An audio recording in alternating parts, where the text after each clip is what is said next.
Sejak ditetapkan sebagai Sekolah Penggerak Angkatan 2 tahun 2021, SMP Negeri 1 Buntu Malangka telah menerapkan kurikulum merdeka sejak 2 tahun terakhir. Menjadi bagian dari program Sekolah Penggerak, menjadikan praktik refleksi sebagai kegiatan yang membudaya bagi warga satuan pendidikan. Refleksi sendiri bertujuan untuk memetakan capaian, tantangan, dan rencana tindak lanjut terhadap solusi dari berbagai permasalahan yang terjadi. Sebagai seorang guru, tentu saja isu yang paling menarik untuk dibicarakan bersama adalah masalah-masalah yang dihadapi dalam setiap pembelajaran bersama peserta didik. Salah satu permasalahan yang sering kita hadapi sebagai seorang guru adalah kurangnya motivasi siswa dalam mengikuti pembelajaran di dalam kelas. Motivasi diri untuk terus belajar merupakan hal yang sangat penting bagi siswa sekolah karena motivasi akan menggugah anak untuk tetap bersemangat di tengah berbagai tantangan. Namun faktanya, tak jarang ditemukan ada siswa yang termenung bahkan tidur saat pelajaran berlangsung, ada siswa yang mengabaikan penjelasan guru dengan mengerjakan hal-hal lain, ada pula siswa yang memilih untuk tidak mengerjakan tugas yang diberikan, dan berbagai kasus-kasus lain yang menunjukkan kurangnya motivasi belajar siswa. Menyadari adanya tantangan tersebut mendorong saya sebagai seorang guru untuk memecahkan dan mencari solusi terhadap permasalahan yang ada.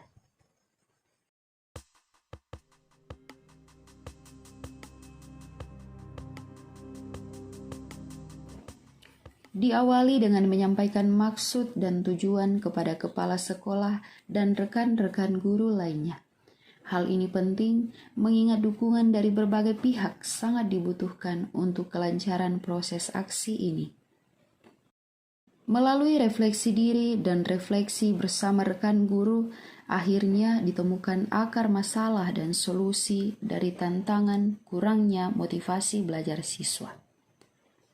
Solusi terpilih yaitu menerapkan pembelajaran berdiferensiasi yang disertai dengan metode belajar menarik dan media pembelajaran yang berbasis kearifan lokal pada materi menulis puisi yang akan diterapkan pada kelas 8 SMP Negeri 1 Buntu Malangka. Selanjutnya, dilakukan kajian literatur dari berbagai sumber mengenai solusi yang dipilih. Dari berbagai sumber saya belajar bagaimana pembelajaran berdiferensiasi merupakan strategi proses belajar mengajar yang mengakomodir, melayani, dan mengakui keberagaman peserta didik dalam belajar sesuai dengan kesiapan, minat, dan gaya belajarnya. Melakukan asesmen awal pembelajaran untuk memetakan kesiapan belajar, minat, dan gaya belajar siswa menjadi langkah awal pelaksanaan pembelajaran berdiferensiasi. Siswa memanfaatkan fitur Google Formulir untuk melaksanakan pemetaan ini. Dari hasil asesmen awal dapat dipetakan 3 hal. Yang pertama, kesiapan belajar. Yang kedua, minat belajar, dan yang ketiga, gaya belajar siswa. Berdasarkan kesiapan belajar dapat disimpulkan sebanyak 2 orang siswa berada pada kategori mengulang, 3 orang siswa berada pada kategori sudah paham, dan 11 orang siswa berada pada kategori siap diberi tantangan.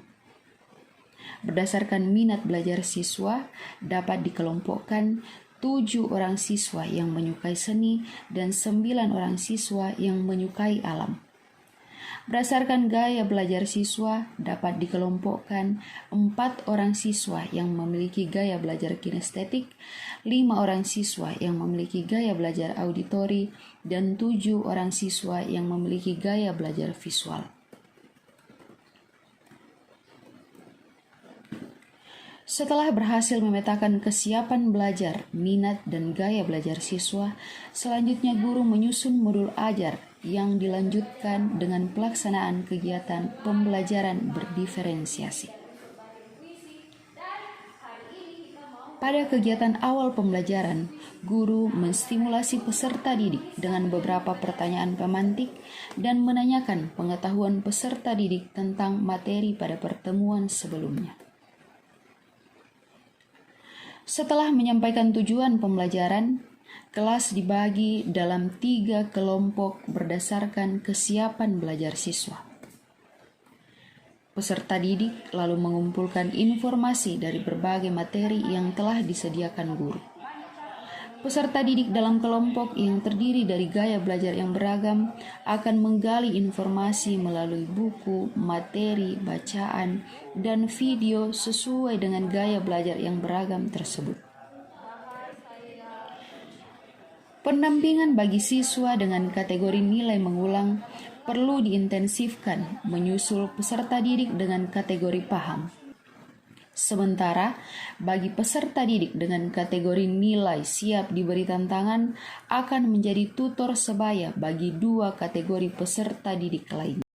Setelah proses pengumpulan informasi selesai dilaksanakan, siswa diarahkan membuat puisi dengan metode sugesti imajinasi berdasarkan kearifan lokal. Pada bagian ini, diferensiasi dalam asesmen pembelajaran pun dilakukan. Peserta didik dengan kategori nilai mengulang akan membuat 1 bait puisi yang terdiri dari 4 baris, dan peserta didik dengan kategori nilai sudah paham akan membuat puisi dengan 2 bait, serta peserta didik dengan kategori nilai siap diberi tantangan akan membuat 3 bait puisi. Pada kegiatan ini, diferensiasi konten berdasarkan minat dan gaya belajar siswa pun dilaksanakan. Peserta didik yang menyukai alam akan diberikan sugesti foto, video, dan musik yang bertema alam dan berbasis kearifan lokal. Peserta didik yang menyukai seni akan diberikan sugesti foto, video, dan musik yang bertema seni dan berbasis kearifan lokal. Pada bagian akhir pembelajaran, 3 perwakilan peserta didik akan membacakan puisinya di depan kelas.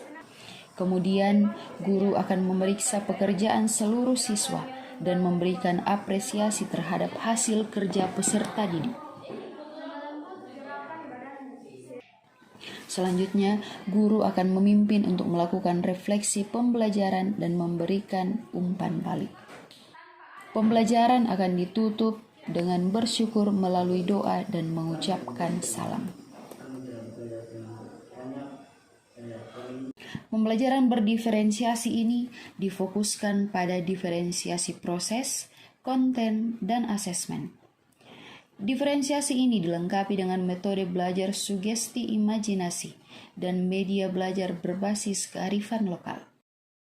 Perlunya memahami karakteristik siswa sehingga mampu mengakomodasi dan melayani kebutuhan belajar siswa yang beragam menjadi salah satu pembelajaran yang diperoleh dari aksi ini.